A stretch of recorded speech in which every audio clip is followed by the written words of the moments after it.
Hello, ladies and gentlemen, and welcome to I wanted to say special Geekverse review, but that's not the case.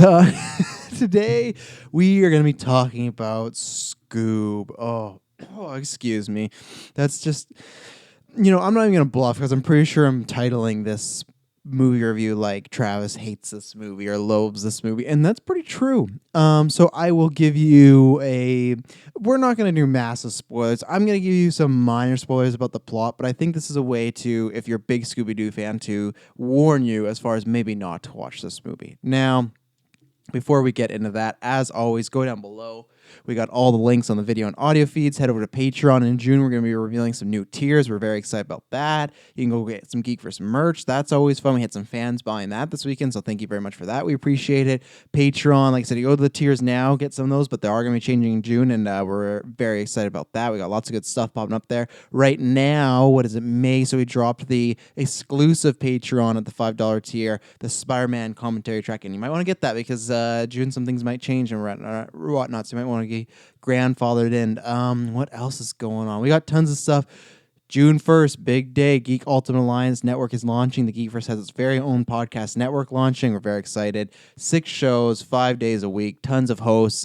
Me and Chris are recording our first episode very soon for the Marvel Alliance. That's my show on there. And we got some great topics. I cannot wait. We got some new posters and whatnot because I don't think I can reveal why, but next week we will hopefully be doing a cast back in person, so that'll be nice. And check out other things. We got all these reviews drop in. Dylan's show Out of Man, I might have a particular sexy guest on it this week, but we got lots of stuff, so please subscribe. We thank you for your support as always, and we cannot wait to get to some hopefully big movies coming up that haven't been delayed and whatnot. And hopefully the world's getting somewhat back to normal. And most importantly, I hope you guys are safe and happy and healthy and try your best. And I think it should be coming up soon as I'm going to be on I Love That Movie podcast. Check that out. I think it drops Sundays. It hasn't dropped yet, but just look out for that. I don't know if I can reveal the movie I talked about yet, but I'm sure she wouldn't mind. I picked About Time, and I love that movie. Haven't got a place to talk about it before. Scoob. So let's talk about Scoob. So there's all your plugs out of the way. Go there. Oh, and last thing, talking about reviews, go give us a review on Apple Podcasts, a 5-star written review. The written reviews are the ones that count. And you know why? Because one of the milestones we could reach is we could become Rotten Tomato critics. And then if that were the case, I could rush over to Rotten Tomatoes and give Scoob a rotten review. Because this movie, I am not going to hold back. I hate this movie. Now, put it in context. This is the most hyperbolic thing, right? Hate, that's a strong word. There's so many other things I actually hate. Bad people, this pandemic, things like that. So just in the movie fun geekdom sphere, I hate this movie. This is the same way I hate the newest Ghostbumps movies. And did I say Ghostbumps?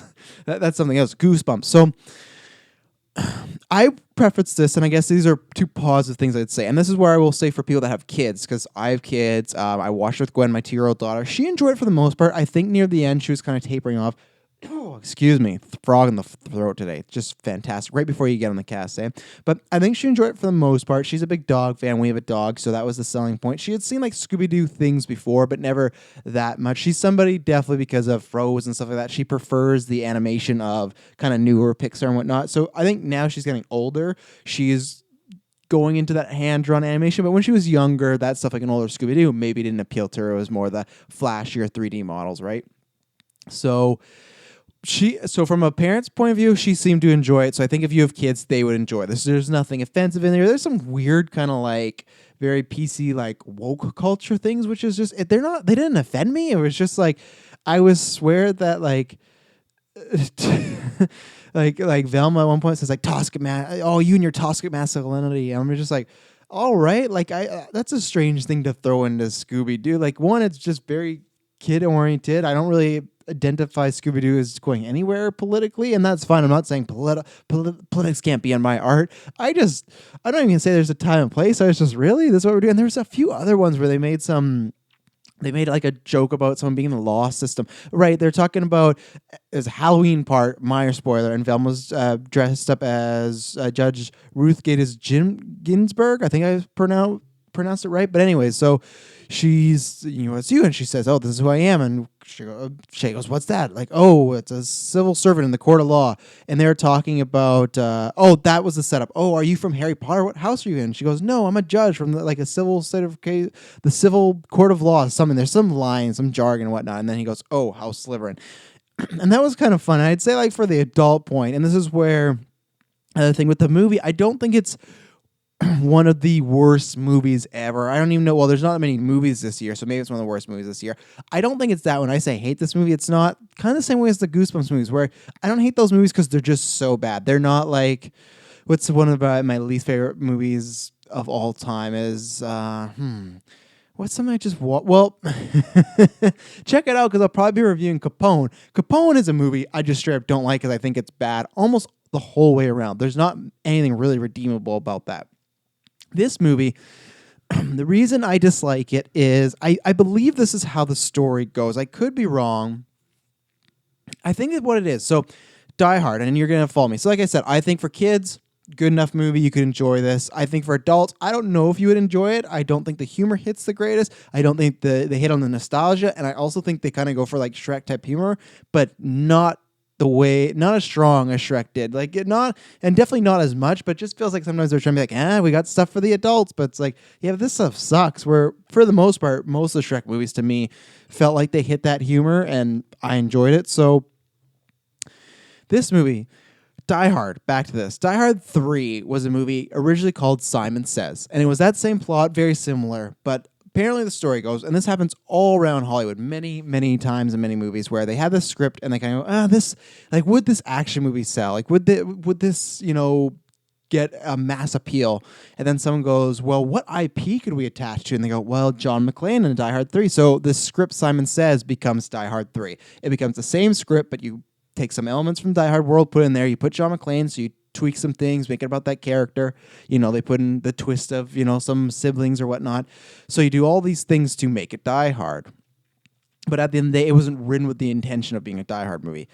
That's exactly what Scoob feels like. And like I said, I'm not going to get into spoilers. There's nothing to really massively spoil, but these are the bare minimum of the plot. But I think if you've seen the trailer, you know this. It's just a full more fleshing out of that. So if you find this non-spoiler review a little too spoiler for the Scoob movie, I apologize greatly. Not my mistake, but I think if I was talking about, Rise of Skywalker Endgame, I wouldn't even touch it. Scoob, if you feel like I spoiled Scoob, and unless Scoob's your favorite thing all the time, I apologize, but I think you'll be okay. So Scoob, it starts with them, like they show in the trailers, as kids and they meet.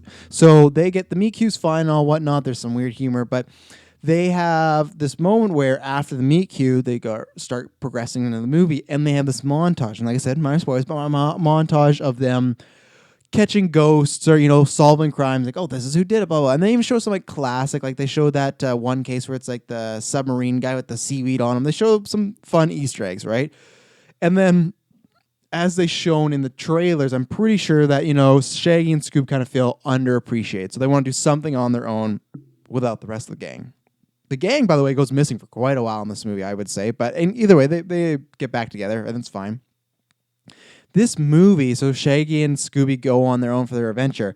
And this is the thing that sucks, is because with Scooby-Doo, in my opinion, there is always the parachute option of, well, if we never thought of something smart, we'll make sure they're always fighting real bad guys or ghosts, right? Or like real monsters. And to me, there's always that movie you'll be watching like, oh, this is the one. It is finally a real monster, whether it's that Vampire Island or the Island of the Dead. It'd be something so big where you're like, how could someone physically pull this off and trick everybody? But then some way, they'd find a clever way to go, oh, what's this projection? Oh, it was this. Like the Loch Ness Monster, like that short movie. Like, how did they do this? But they show, oh, this is, this mechanic thing, blah, blah, blah. So they always would have some and again, it's not Shakespeare. It's not the most clever thing in the world. Like, oh my goodness. But it's just like, even when you're watching it as a kid, and even more so as an adult, you'd be like, okay, that was fun. I see how they did that. You could have, maybe you missed one thing, but if you saw it, you went, oh, I would have figured out who was the ghost. I usually was good at guessing who the ghost person is, because I feel like this and like Law and Order Murder Mysteries, it's always the second person they talk to. Or most time, it's like they talk to the first person who is like the really guilty person that seems like they did it, or the person that knows a lot of information, and then you get the second person who seems like they know nothing, but they're just like, oh, gee, like Brian was over there the other night. And then they're like, oh, Brian. Like they're always the person that says something that gets like cops on another path, and then they come back around. Same thing as Scooby-Doo. It's always like you meet somebody that introduces you to the monster, and then you meet the really, really like, this has to be the creepy guy who's pulling all the crimes. And then you meet the second unsuspecting person, and that's it. That formula, and maybe that's what they want to do, but that formula is definitely not here with this. What they do, and these are the minor spoilers, Scooby-Doo and Shaggy meet with superheroes, real superheroes, and this is where, like I said, minor spoilers, maybe a little spoilers, but still it's for Scooby-Doo, so if you wanted to now, go ahead. But they meet robots, they meet supervillains, and they also go through a alternate dimension that has legitimately dinosaurs and cavemen. They kind of go Endgame style and gets very sci-fi. And at the end of this, none of it is, oh, this was a trick, this was a projection, this was, you guys were under some hallucination. None of it. They actually met with superheroes. They actually met with, and obviously I know they've had alliances with Batman and stuff like that, but those were fun crossovers. Core Scooby-Doo to me is about solving a mystery. And it has that horror-like element. This is not this. This felt like somebody wrote, and I couldn't believe, and I don't mean any disrespect, but I couldn't believe when I looked at the writers and directors, the amount of talent that was on this that to me didn't have, this sounds bad, and I'm nobody, I'm sitting in a spare bedroom talking to a camera and some listeners, but didn't have any right with the Scooby-Doo IP.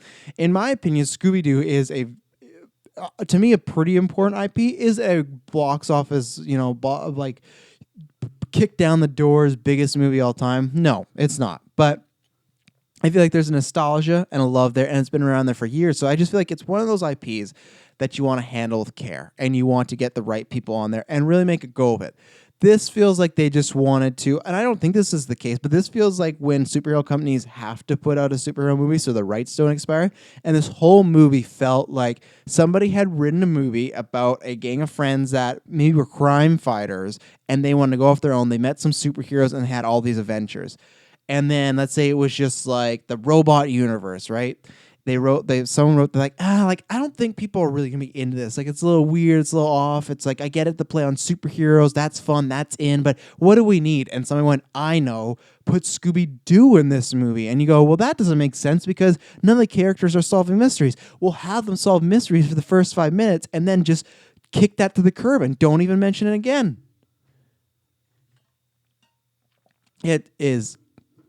There's nothing, and that's the thing where I would say that's, as a movie, it's fine. As a kid's movie, it's fine. It works. Will entertain your kids. Like I said, I think Gwen was a little bored near the end, but she enjoyed it for the most part. But if you are like myself, the reason I was anticipating this, and we watched it because, yeah, it's quarantine, there's not much going on, let's watch it. But I'm somebody that did want to go to the theaters to see this. I would have saw it in theaters because I love Scooby-Doo. I would have been severely disappointed. And I think you have to hit that right thing. It's the same way we always talk about with comic movies or Star Wars. You do want to appeal to your hardcore fans. You want to make those people happy. I don't want to say first, but you want to make sure they're happy because we are the people. That's how comic movies grew, is when we went to go see Iron Man, big opening, right? Because there was good word of mouth. But it's up to us. The people that are most passionate about it will say, you got to see this movie. It's so good. You'll like it. I know you don't like comic books, but it's like an action movie. It's like a spy movie. We go out there because the biggest fans already want to succeed. So something like an Iron Man, something like a Batman, we want that movie to be great so we can go to our parents, our siblings, our friends and go, that thing I really like? Yeah, I think you'd really like it too. Opposed to, I feel like if I never like a movie, if I go to somebody, yeah, that was bad. It's like, okay, if he really likes the Joker, but he hates Suicide Squad, I'm not going to see that because I kind of just like that stuff. I'm not even a big fan. And I feel like you got to hit that happy medium of, you want to make and that's where, yeah, okay, you can make some new choices and whatnot, but the whole element of Scooby-Doo is just gone. And that's where I thought, okay, I don't like the whole sci-fi aspect. I don't like the superhero aspect. I love superheroes, but this did just feel like they were putting it like, how could we make, whether it was the script or maybe this did start as a Scooby-Doo movie. And if it did, I'm even more disappointed in these writers and directors in this team because then it's just, how do we make Scooby-Doo? I can just see like a boardroom. Like, how do we make him hot? How do we make him current? Like, how do we make kids wanting to watch Scooby-Doo, Scoob, as they call it. I know, superheroes, those are hot, those are big. Avengers, Endgame, Spider-Man, let's do it. They're making another Batman, let's get Scooby-Doo with superhero stuff, and there's superhero bad guys, and there's robots, and he goes on an adventure, and he time travels, and it's like, you just lose everything that's special to me about Scooby-Doo. This just feels super generic. This feels like it has no character. It feels like a bunch of mishmash things of, like I said, different genres that are hot right now put together. And it doesn't feel like a Scooby-Doo movie. And that's the thing where, for me, I hope. So if this team makes a sequel and Gwen really wanted to see it, fine. But the difference is she's smaller, and same with my other daughter, Logan, who's going to be turning a year in August.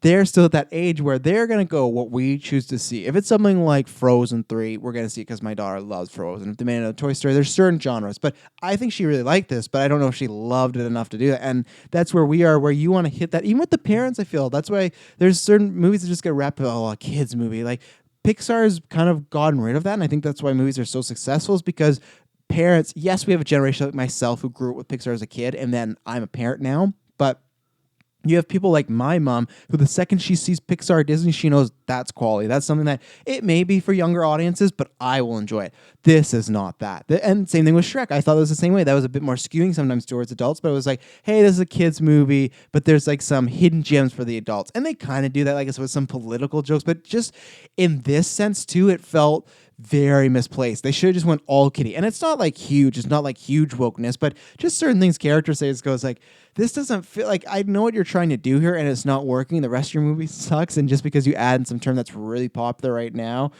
all right, or vary some things that are going, it's just like, just make this cheesy kids movie, this bad cheesy kids movie. Or you take the Shrek route where you try to do some maybe adult skewed stuff, but you got to make it good. And I know that's a tough thing, right? Making a movie, that's where, hey, one time there's a half-finished movie on a laptop over there. You know why? Because we went so far, and then 3 of my leads had to move because of schooling. And we were going to do a whole run. We had funding. We were going to put independent places, all this stuff. But I know, and even just being on set for just a smaller film we were making, it's super fucking hard. So I'm not saying these people purposely went out and, I want to make a bad Scooby-Doo movie. I just think that either it was a studio saying, make it this way, and then that sucks on the studio, or it was these people just not understanding Scooby-Doo. And that's where these people could be talented, but you got to put them on the right project. Same thing. If you want to make a new Scooby-Doo because of just some reason or a script with that, fine, but find people that are passionate about. This didn't feel like this. This just felt like a movie with a Scooby-Doo shadow on it, painting a shade. It didn't feel like Scooby-Doo at all. So again, when I'm talking about the mainstream or parents, this is the thing where if Gwen's not that into it, but I loved this movie, I would have been like, hey, let's go see Scooby-Doo 2. And for the most part, she's down to do whatever we say because we can get excited, and then she'll get excited unless it's like watching maybe Survivor. And she goes, Survivor?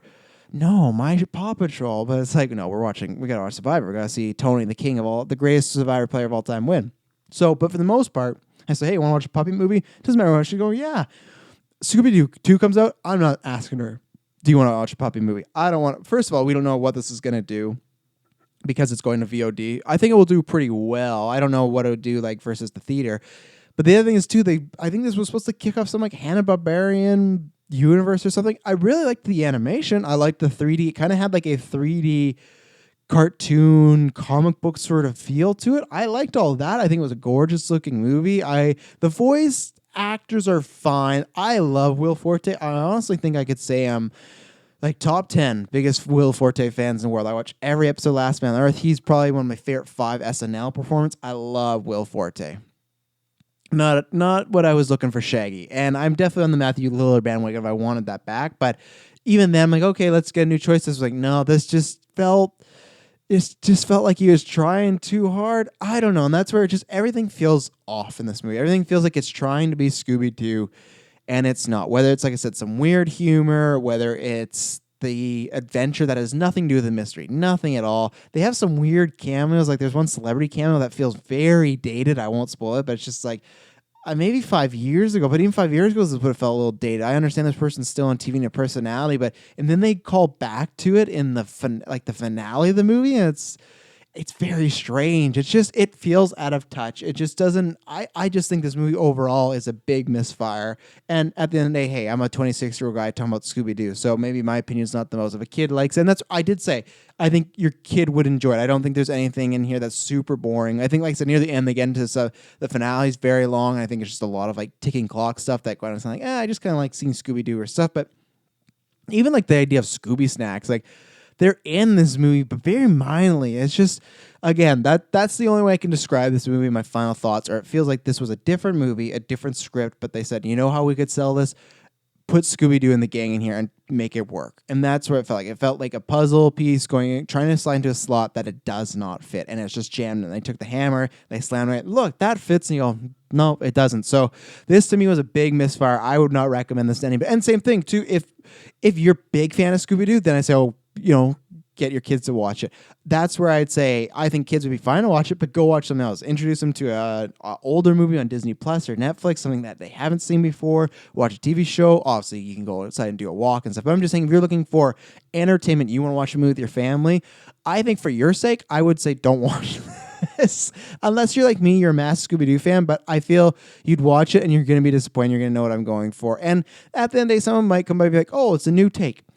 And that's fine. That's the same thing we get in that conversation all the time, like something like Batman, right? Or something like Joker. There's all these things of like, you can do a new take, but that's just not for me. And if Scooby-Doo is the superhero that is like time, universal traveling and whatnot, that's not what I want. I want the fun little cheeky kids, like a Goosebumps horror elements, where it's just, especially for my daughter too, because she's big into ghosts. It's kind of funny. So I thought this was perfect. I love Scooby-Doo. This is a way to introduce her, get her into that world. She loves ghosts already because Luigi's Mansion 3 when I was playing that. So it's just like, is this going to be a great movie for me and my daughter? And it was a big stinker. So I will never watch this again unless my daughter really wants to, but it'll be on in the background. I would do something else. This was a waste of time, waste of money. I would give this, oh boy, like it's tough. Right? So this is where I would, for a movie, just a regular movie, if I take my Scooby-Doo bias out of it, I would give it like a 5 out of 5 to 6. I think it's still pass. I think it's still watchable. I don't think it's cringeworthy.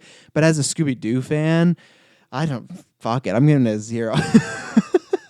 It doesn't deserve 0. That's why I've done this new rating system these past years of my kind of excitement hype level versus a film level, because I always say my example I'll go to every single time is BVS. My excitement for that movie and what I can watch it, how I feel about it just as a fan viewing it, is like a 7.5 because these great moments, great action, great performances. But if I take my fandom out of it and go, okay, how's this on a movie? I always say it's a fail because the editing is not that great. The story doesn't make sense. There's some really rough dialogue. There's some continuity issues. So for me, that's where this is. As a movie, I think it's a pass, but as a Scooby-Doo fan, it's a fail. And if I had to make that's why same thing on Rotten Tomatoes, if I had to make that final score, I'd find it somewhere in the middle and like find the average. And the average of 0 and 5, not great. So I am, either way, it's, just to make it fair and square, I give it like a 4.9, just to say it's a fail. It's almost there, but I did not like this movie.